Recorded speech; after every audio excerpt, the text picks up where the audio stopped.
नारायण नारायण नारायण नारायण। ओम ओम ओम ओम। बहुत बहुत प्रातः स्मरणीय अति वंदनीय हम सबके आराध्य, हम सबके अपार कृपा करने वाले भगवान श्री गुरुदेव, जिनकी कृपा दृष्टि के सहारे उनकी श्री चरणों की सन्निधि में बैठे हुए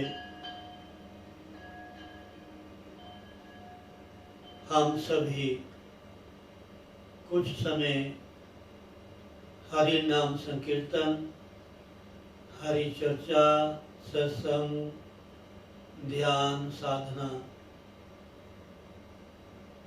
ये शुभ कार्य करने का हमें नित्य प्रति एक गुरुदेव हमें मौका देते हैं।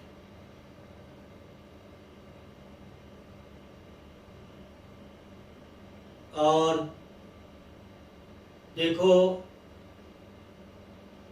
एक होती है ईश्वर कृपा, जो मैंने गुरुजनों से, ग्रंथों से पढ़ा है वो मैं आपको सुनाता रहता हूँ।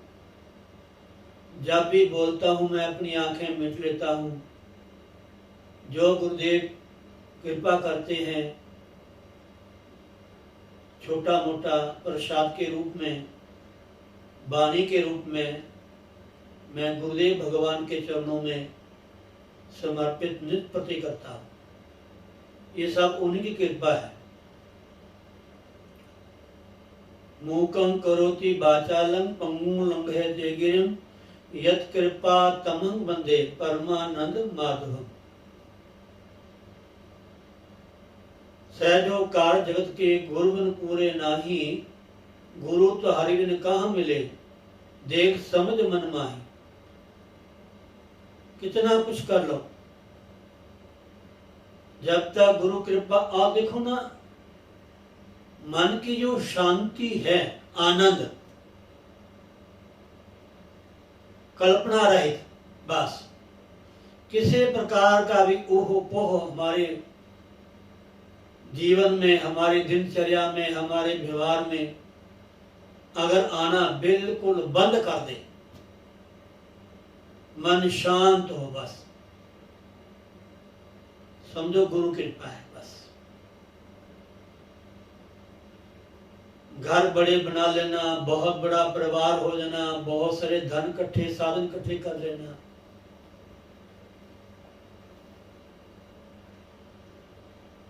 ये आपके अनेकों जन्मों के पुण्य कर्म है। आपने, आपके बुजुर्गों ने कहीं बीज बोया है तो आप लोग काट के खा रहे हो, समझे नहीं?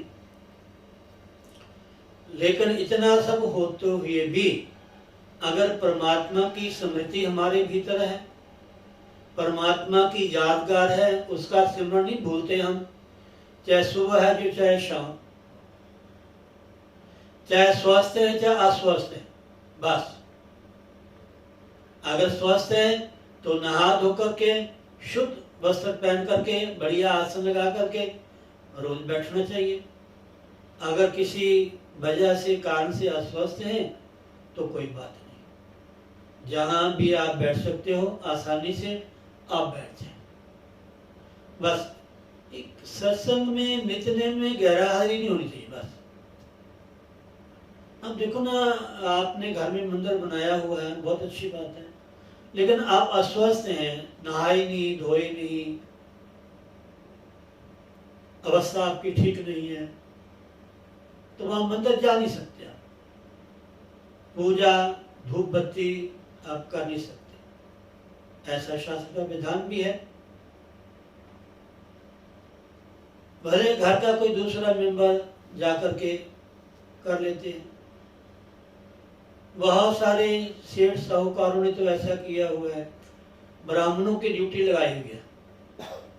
ब्राह्मण लोग घरों में जाते हैं, फैक्ट्रियों में जाते हैं, जहाँ जहाँ उनके मंदिर पूजा रूम है वहाँ ब्राह्मणों से वो पूजा करवाते हैं। ये भी बहुत अच्छी बात है,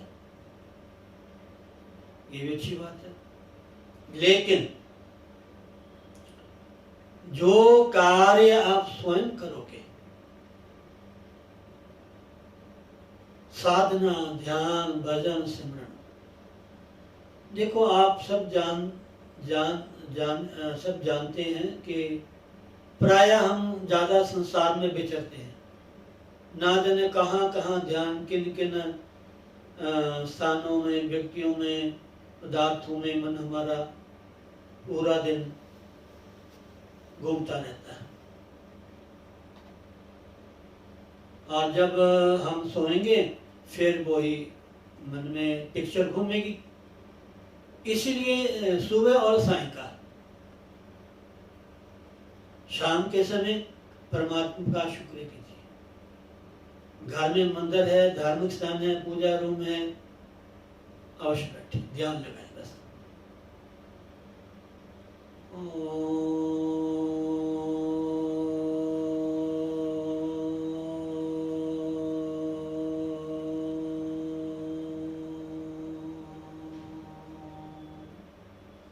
सब ख्यालों को छोड़ करके, सब चिंताओं से अलग हो करके केवल उस परमात्मा का संध्या के समय में जब 2 बेले आप उसमें जुड़ते हैं तो मालिक का हमें वंदना करनी चाहिए, प्रेयर करनी चाहिए,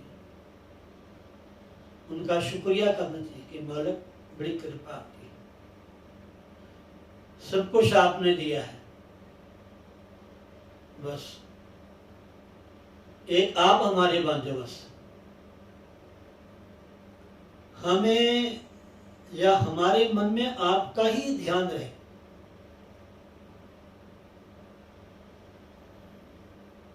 अब देखो ना, भागवत में बहुत सारी कथाएं ऐसी आती हैं जो हम पढ़ेंगे, सुनेंगे, विचारेंगे तो पता चलेगा। चाहे वो संत महात्मा से संबंधित कथाएं हैं, चाहे किसी देवी देवताओं से संबंधित कथाएं हैं, चाहे वो स्वयं भगवान श्री कृष्ण के लीला से संबंधित कुछ कथाएं हैं। इतना हमें ज्ञान देती है महाराज, इतना हमें मार्गदर्शन करती हैं, बहुत लाभ मिलता है। अब नारद जी ने सोचा कि घर में 1-2 स्त्रियां हों, माता बहनें, तो कुछ न कुछ खटपट होती ही रहती है। लेकिन भगवान की 16,108 रानियां, वो कैसे रहती होंगे? एक बार उनके मन में शंका हुई और वो देखने भी गए, अकेले अकेले घर में जाके देखा भी उन्होंने, और जहां भी देखा भगवान बिल्कुल सतर्क बैठे।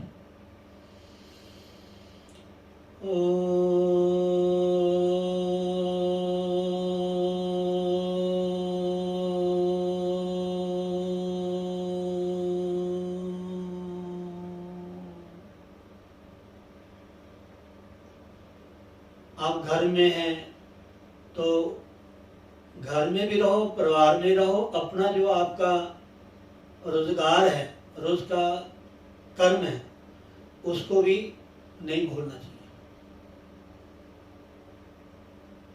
अगर हम दफ्तर में, दुकान में जाते हैं तो ये नहीं वहीं के वहीं हो जाओ, हमें घर का भी ध्यान होना चाहिए। ऐसी कथाएं भी बहुत सारे प्रसंग आते हैं हमारे पुराणों में महाराज, गृहस्थ को अपने जीवन में कैसे रहना चाहिए, ऐसे राजाओं की कथाएं आती हैं हमारे पुराणों में, बहुत सुंदर। चाहे वो युद्ध में चले जाएं, चाहे वो कहीं शिकार करने चले जाएं, चाहे कि उनकी बहुत बड़ी सभा लगी हो,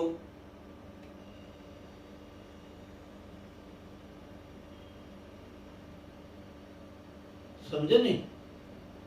तो अपना जो कर्तव्य है, कहने का मतलब ये जो पुराण है ये इसीलिए इनका नित्य प्रति पठन करना चाहिए।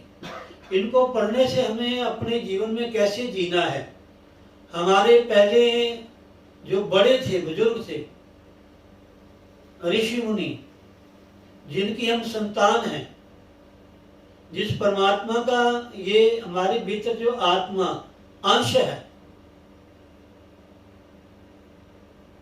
वो कैसे धरती पे आए, किस रूप पे आए, उन्होंने क्या किया, हमें क्या सिखाया, जीवन में कैसे रहना है, इस सब कथाओं का भंडार इन ग्रंथों में है। अगर हम ध्यान पूर्वक पठन करें, श्रवण करें तो, और ये नहीं कि इनको पढ़ने से हमें कुछ शिक्षा मिलती है, प्रेरणा मिलती है, पुण्य की प्राप्ति भी होती है महाराज, ऐसा लिखा है, सत्य बात है महाराज।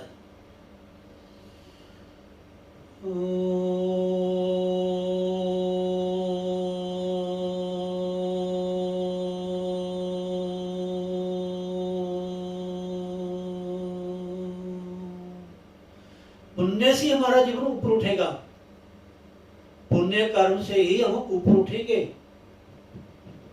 समझा नहीं? कर्म क्षेत्र है।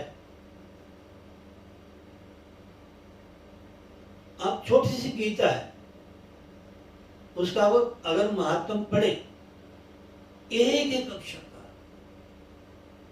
आधे श्लोक का, चौथे भाग का, वराह पुराण में गीता पढ़ने का कितना महत्व है महाराज। केवल गीता का नित्य प्रति पाठ करने से कितने यज्ञों को करने का फल में प्राप्त होता है, कितने तीर्थों में जाने का फल प्राप्त होता है। अब देखो ना, अभी आप भविष्य पुराण सुन रहे थे,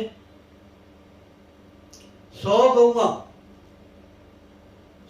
गौएं, वो भी गौएं जिनके सींगों में सोना मड़ा हो, एन सदी हो, ऐसी 100 गौएं किसी विद्वान ब्राह्मण को दान की जाए, उतना फल भविष्य पुराण की कथा सुनने से है। इनमें जो कथा है, भले हमारे समझ ना आए, कोई बात नहीं, लेकिन आप सुनिए बैठ के बस।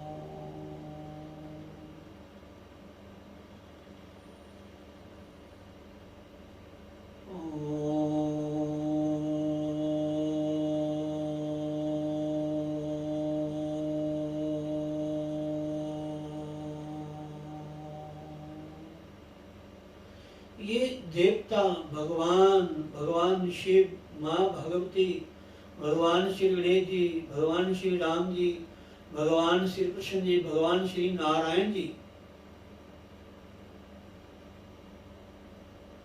सब तपस्या करते हैं, सब भजन करते हैं, सब सत्संग करते हैं, सब कथा सुनते हैं। कोई भी पुराण आप पढ़ के देख लो, ब्रह्मा जी सुना रहे हैं और देवता ऋषि मुनि सुन रहे हैं, भगवान शिव जी सुना रहे हैं, मां पार्वती सुन रही है।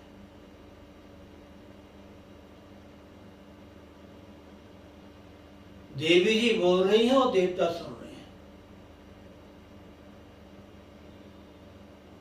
इनको पढ़ने से हमें कुछ पता चलता कि हम इंसान हैं, हमें भी कुछ करना चाहिए। केवल नहीं कि हाँ बस खा लिया, पी लिया और हंस लिया, खेल लिया, एंजॉय कर लिया। हर बात समय पर अच्छी लगती है। बचपन में बचपना अच्छा लगता है, जवानी में जवानी अच्छी लगती है, और जब अस्वस्थ हो जाएं तो घर की जो आसक्ति है उसको त्याग देना चाहिए, बस त्याग देना चाहिए। नहीं त्यागेंगे तो ना जाने हमें क्या बनना पड़ेगा। ये सत्य बात है। ये हमारे शास्त्र कहते हैं, ग्रंथ कहते हैं, संत कहते हैं, गुरुदेव भगवान कहते हैं।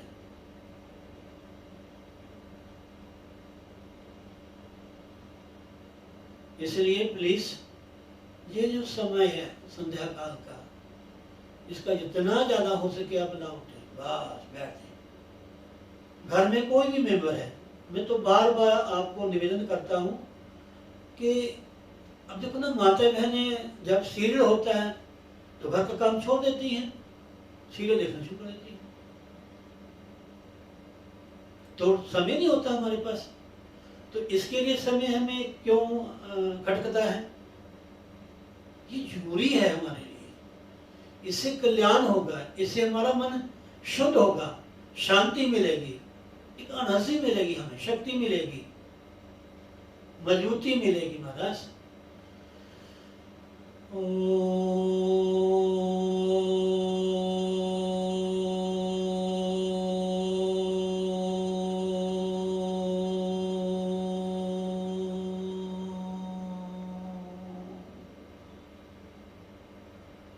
अब देखो 8 सितंबर को 100 दिन पूरे होने वाले हमारे सत्संग। इस एपिसोड जो भी है नित्य प्रति हम करते हैं, 100 दिन 8 सितंबर को हुए। कभी सोचा नहीं कि 100 दिन लगातार हम सत्संग कर सकेंगे, बोल सकेंगे। उनकी कृपा है गुरुदेव की। ये सब शक्ति परमात्मा हमें उठ के, हाँ मैं कह रहा था कि सबसे पहले कृपा ईश्वर की है। 3 कृपा होती है, जो मैंने पहले कहा था ना कि ईश्वर कृपा। ईश्वर ने कृपा की, आपको मनुष्य का चोला दे दिया।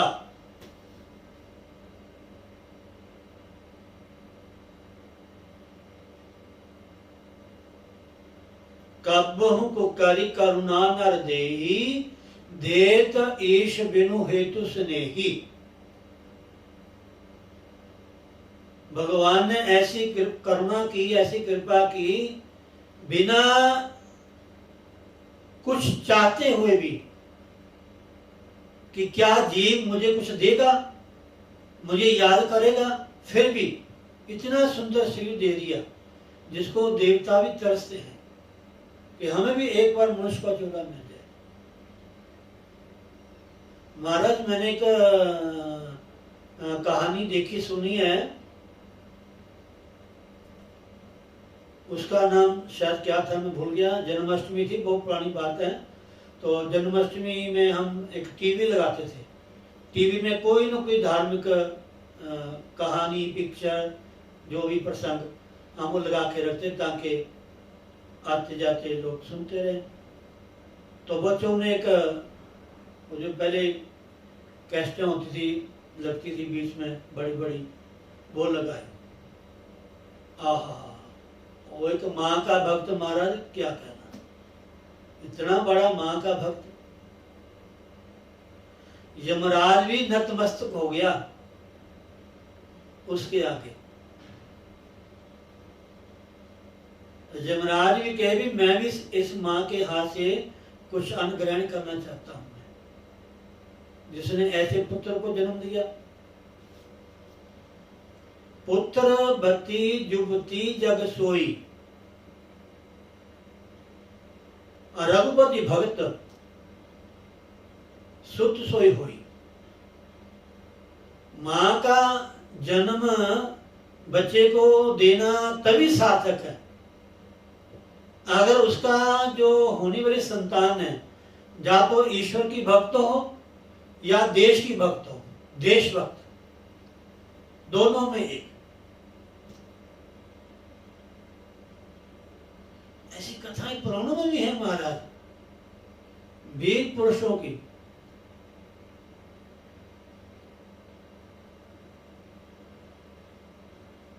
और तुलसीदास जी से किसी ने क्वेश्चन किया कि ये माताएं इतना कष्ट क्यों सहन करती हैं? 9 महीने बच्चे को पेट में रखती हैं, माँ को पता है बेटा, माँ को पता है। जो माँ बच्चे को पेट में लेकर के सारा काम करती है, माँ ही जानती है हमारा, और नहीं कोई जान सकता। माँ का जन्म कोई नहीं दे सकता।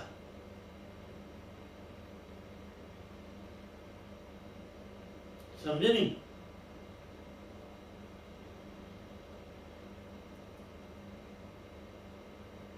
तो मैं वो कथा सुनी महाराज, मैं बहुत साल की बात है, कम से कम ये 15-20 साल की बात होगी, आज की बात नहीं है। यमराज भी, धर्मराज भी नतमस्तक नीचे आया, उनको प्रणाम। धन्य ऐसी माँ, धन्य ऐसा पुत्र जिसने उसको जन्म दिया। हम सनातनी हैं, हम भारतवासी हैं।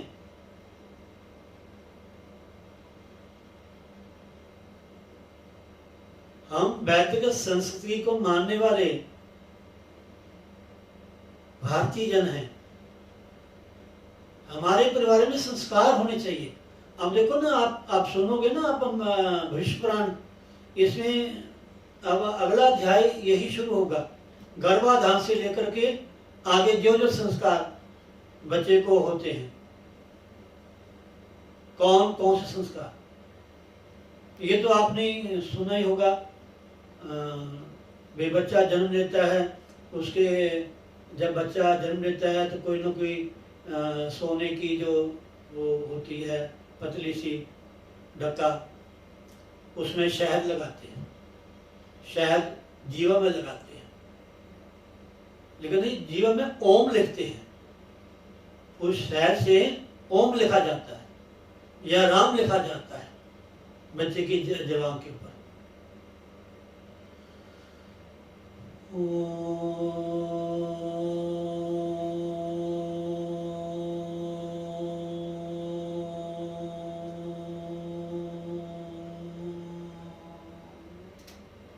ना जाने वो जीवात्मा कहां से आई है, किस शरीर से आई है।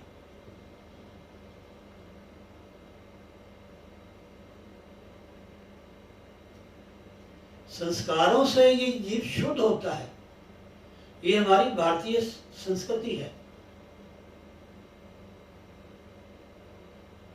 विवाह संस्कार, अगर विधि विधान से विवाह संस्कार हो जाए,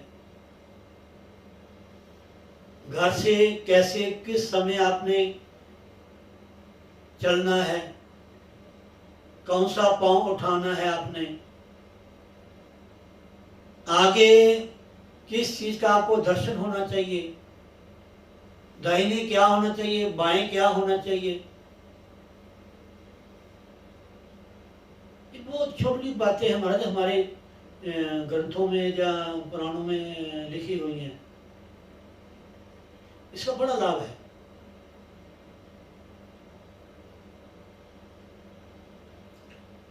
कोई भी हमारे बेटी का पति आता है घर में, अब देखो ना माध्यम में मैं सुना है, देखा तो मेरी याद नहीं है, पानी चोती हैं, प्राग लेती हैं, यानी ना जाने क्या क्या करती हैं, उनको तिलक लगाती हैं, काफी ऐसे व्यवहार होते हैं लोकाचारी। तो मतलब कहने का है, ये संस्कार से ही जीव शुद्ध होता है।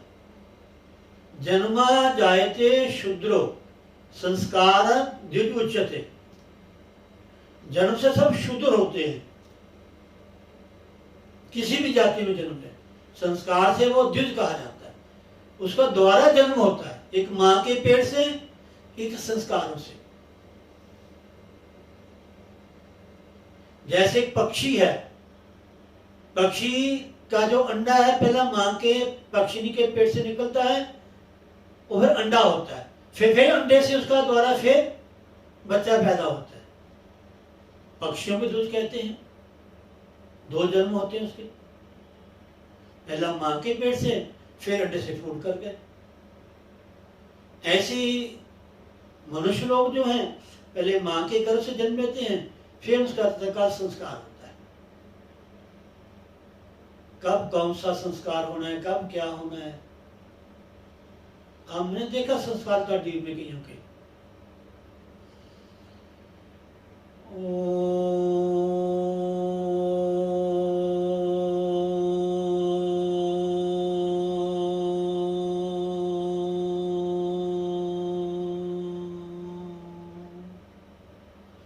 पहली कृपा भगवान की, ईश्वर की, उन्होंने हमें मनुष्य का जन्म दिया।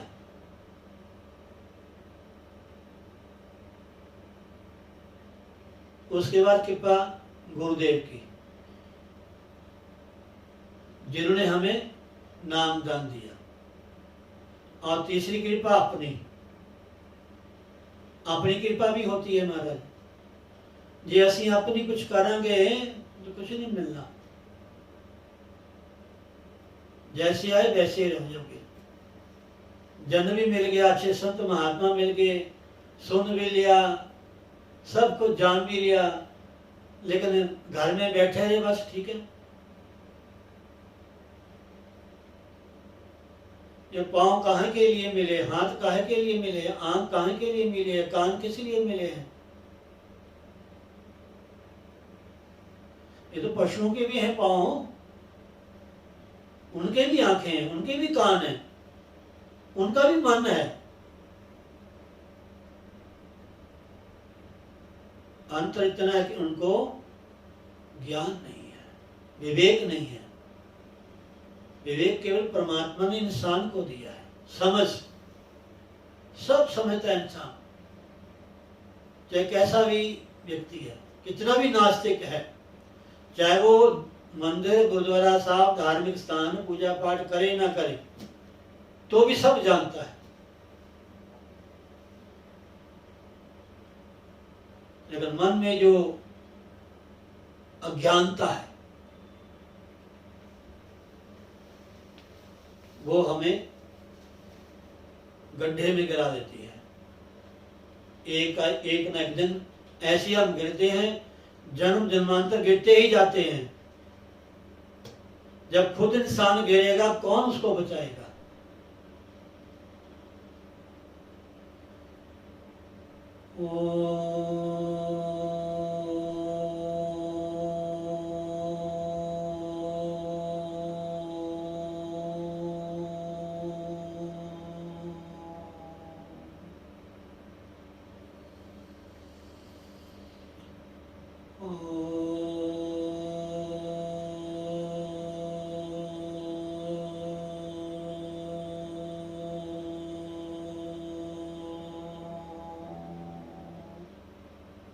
बहुत अच्छे आप बच्चे हैं जो आप भजन गाते हैं, सत्संग में बैठते हैं, सत्संग सुनते हैं, गुरुदेव का ध्यान करते हैं। बहुत अच्छी बात है। औरों को भी प्रेरणा कीजिए ताकि वो भी लाभ ले सकें। जहाँ भी जो बैठा है उनसे नम्र निवेदन करें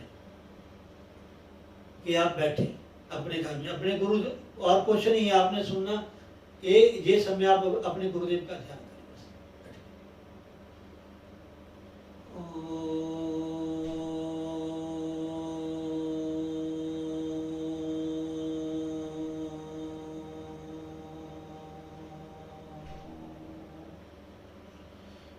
व्यवस्था तो अपने हाथ की बात होती है। जैसी व्यवस्था बनाओगे, जैसी बनाना चाहोगे वैसी बन जाएगी।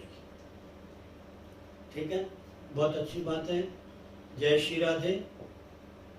अब देखो पिछले 2 हफ्ते या 10 दिन भगवान श्री गणेश की रोज पूजा हुई, आराधना हुई, वंदना हुई, अर्चना हुई, वो भजन गाए गए, आरतियाँ की हमने भगवान श्री गणेश जी की।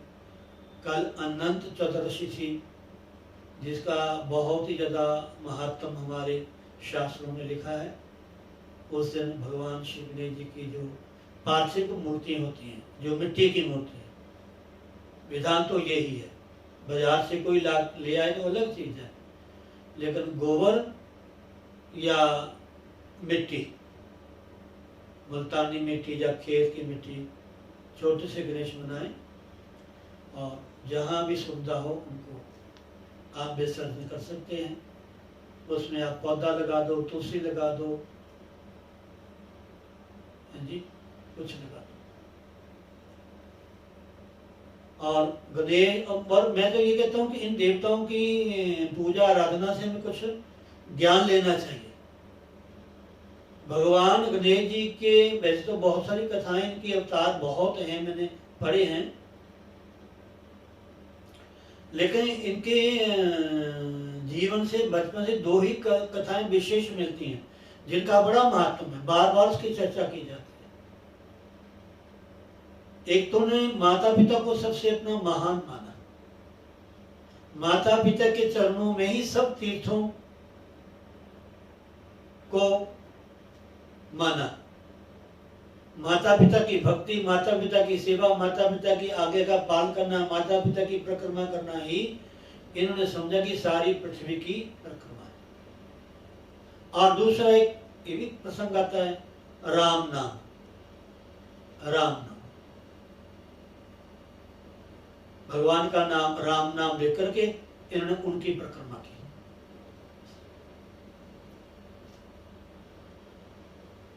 कितना आसान साधन है।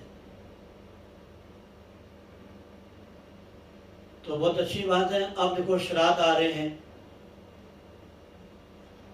पूरे 2 हफ्ते कम से कम।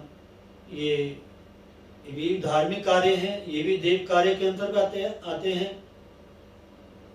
पितरी, जो पितर होते हैं, इनकी भी हमें नित्य प्रति, जिस तरह भी हमारे शास्त्रों में, हमारे ब्राह्मण विद्वानों ने हमें बताया है, लेकिन थोड़ा श्रद्धा, श्राद्ध वही है जो श्रद्धा से किया जाए बस। आजकल लोग करते हैं लेकिन श्रद्धा नहीं होती, करते जरूर हैं। जब तक ब्राह्मण को भोजन न करा दें, अन्न ग्रहण करना चाहिए। जिस माँ ने आपको जन्म दिया, जिस पिता ने आपको बड़ा किया, पढ़ाया लिखाया, आपको योग्य बनाया, उसके लिए हम एक दो घंटे, 2-4 घंटे भी निकाल नहीं सकते। चलो आप चाय नाश्ता हल्का फुल्का कर लो, कोई बात नहीं है, लेकिन हमें समय ही नहीं है उनके लिए हम दिन निकाल सके, उनके निमित्त श्रद्धा से हमको कार्य कर सके। जब पितरों की तृप्ति होती है तो हमारे घर में किसी प्रकार की कोई कमी नहीं रहती, किसी प्रकार का रोग नहीं होता, किसी प्रकार का कोई एक्सीडेंट नहीं होता, कहीं भी कोई कष्ट नहीं होता, किसी कमी नहीं रहती। पितरों की जो पूजा है, उनका जो श्राद्ध है करने का, अलग चीजें आजकल नए नए मत आ गए नहीं, लेकिन विद्वान ब्राह्मण, एक ब्राह्मण, 1, 2 या 3, इससे ज्यादा नहीं, वैसे एक ही ब्राह्मण काफी है। अगर पुरुष है तो पुरुष ब्राह्मण, अगर स्त्री है तो स्त्री ब्राह्मण, श्रद्धा से 11 बजे के बाद कम से कम, पहले नहीं कि 9 बजे हमको खिला दो। पंडित जी ने 8-9 बजे नाश्ता किया होता है, पंडित हमारे घर भी, हमने भी काम पे जाना, दुकान पे जाना, दफ्तर पे जाना, नाश्ता भोजन खा लो, ये तरीका विधि नहीं है। कम से कम 11 बजे के बाद श्राद्ध का समय, 1 बजे से पहले बेकायदा हमारा कुल जो होता है, हमारा गोत्र होता है, नाम होता है, तिथि होती है, बार होती है, सब ब्राह्मण लोग बताते हैं।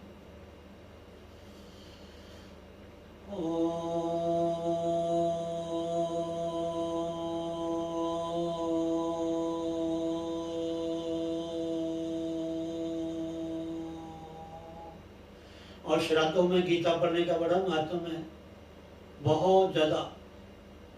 श्राद्धों में गीता का पाठ नित्य प्रति जितना ज्यादा हो सके आप करें।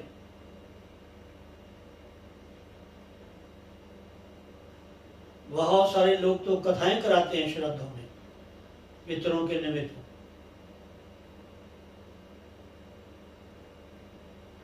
गया जी में जाके 7-7 दिन जाकर कथाएं करवाते हैं, वहां सेवा करते हैं, रहते हैं, पिंडदान करवाते हैं, ब्राह्मण भोजन करवाते हैं। लेकिन समय नहीं है तो घर में बैठ करके रोज गीता का पाठ करें बस। नारायण नारायण नारायण नारायण नारायण। बोलो सतगुरुदेव भगवान की जय। दूसरा अध्याय, पहला जो ब्रह्म पर्व था उसका दूसरा अध्याय, उसमें आपने बहुत सुना है। कभी समय लगा तो मैं रिपीट संक्षेप में नोट करता हूँ। आज मैंने पिछला जो भी पाठ है नोट किया है कि क्या हमने सुनाया, क्या आप लोगों ने सुना, संक्षेप में मैंने नोट किया है। समय लगा तो आपको मैं सुना दूंगा।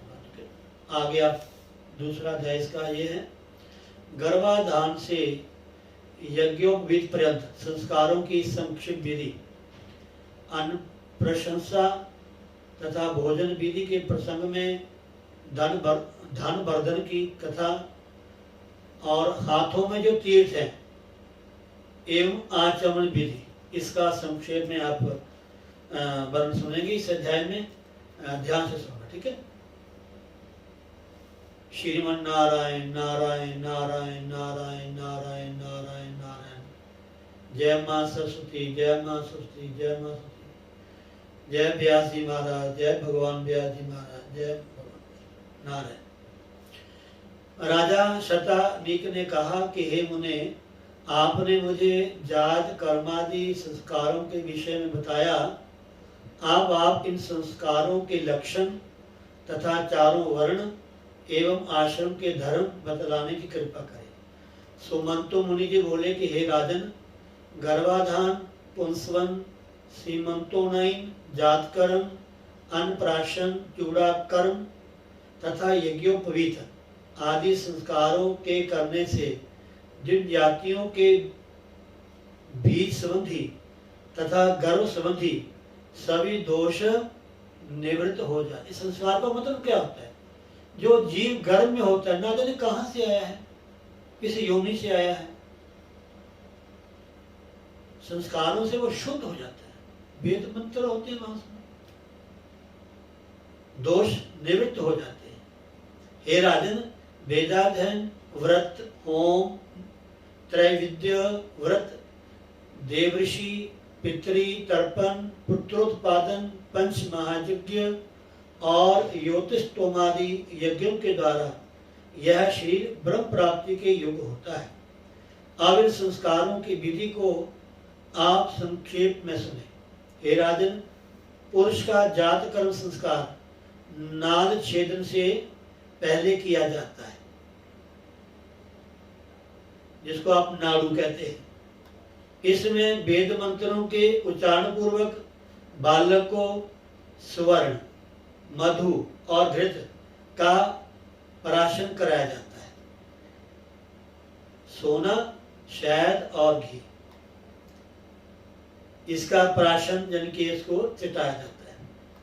10वें दिन, 12वें दिन, 18वें दिन अथवा 1 महीना पूरा होने पर शुभ तिथि, मुहूर्त और शुभ नक्षत्र में नामकरण संस्कार किया जाता है। हे शतानिक, ब्राह्मण का नाम मंगलवाचक रखना चाहिए, जैसे शिव शर्मा। क्षत्रिय बलवाचक, जैसे इंद्र वर्मा। वैश्य जो बनिए होते हैं उनका नाम धन युक्त, जैसे धनवर्धन। और शूद्र का भी यथाविधि देवदास आदि नाम रखना चाहिए। हे राजन, स्त्रियों का नाम ऐसा रखना चाहिए जिसके बोलने में कष्ट ना हो, क्रूर ना हो, अर्थ स्पष्ट हो और अच्छा हो, जिसके सुनने से मन प्रसन्न हो तथा मंगल सूचक एवं आशीर्वाद युक्त हो, जिसके अंत में आकार मतलब बड़ा आ, सीता, गीता, रमा या बड़ी ई होनी चाहिए आदि दीर्घ स्वर हो, जैसे यशोदा देवी आदि। जन्म से 12वें दिन अथवा चतुर्थ मास में बालक को घर से बाहर निकालना चाहिए, इसे निष्क्रमण कहते हैं। छठे मास में बालक का अन्नप्राशन संस्कार करना चाहिए। पहले या तीसरे वर्ष में मुंडन संस्कार करना चाहिए। ये सब हमारे ब्राह्मणों को जानकारी इसके बारे में अगर आप लेना चाहें, अगर ठीक समझे तो हमारे जो ब्राह्मण हैं मंदिरों में विराजमान हैं वो सब जानते हैं, उनसे आप चाहें तो ये जानकारी ले सकते हैं। प्रायः लोग सब थोड़ा जानते भी हैं। पहले या तीसरे वर्ष में मुंडन संस्कार करना चाहिए।